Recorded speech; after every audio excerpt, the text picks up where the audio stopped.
ازيكم عاملين ايه؟ ام علي من الاكلات اللي كلنا بنحبها، ناس قليلين قوي اللي مش بيحبوها. اكله كده يعني تدوب وانتي بتاكليها كده، حاجه تحفه حرفيا، بالذات في الشتاء. الناس اللي بيحبوا ياكلوها سخنه بتبقى حرفيا تحفه. خطواتها مش معقده خالص وسهله جدا في العمايل، اي حد مبتدئ ما بيعرفش يعملها وعمره عملها ولا مره هتظبط معاه ان شاء الله من اول مره. اهم حاجه متنسوش لايك الفيديو وسبسكرايب للقناه، ويلا بينا نبتدي على طول. هجيب الملفي، او لو عندي مثلا عجينة باف باستري هدخلها الفرن واخرمها بالشوكة كذا خرم كده علشان تنشف معايا. اهم حاجة ما تتحرقش مني وتنشف، تاخد اللون الذهبي واطلعها على طول في بولة غويطة. هجيب الباف باستري وابدا اكسرها كويس جدا.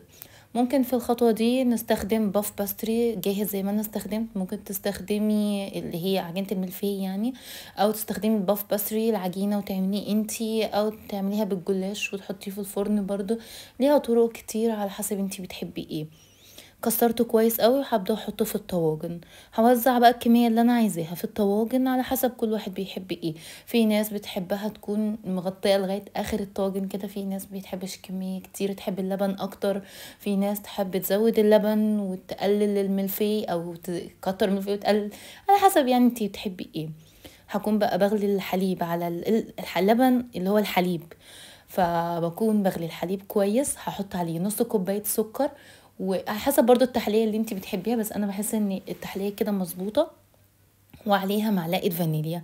ممكن تزودي بقى مستكة زي ما انتي حابة عادي حسب الطعم اللي انتي بتحبيه. هجيب قشطة واضربها كويس قوي قوي، لان هي هنا كانت الجاهزة جامدة شوية، كانت لسه مطلعاها من التلاجة.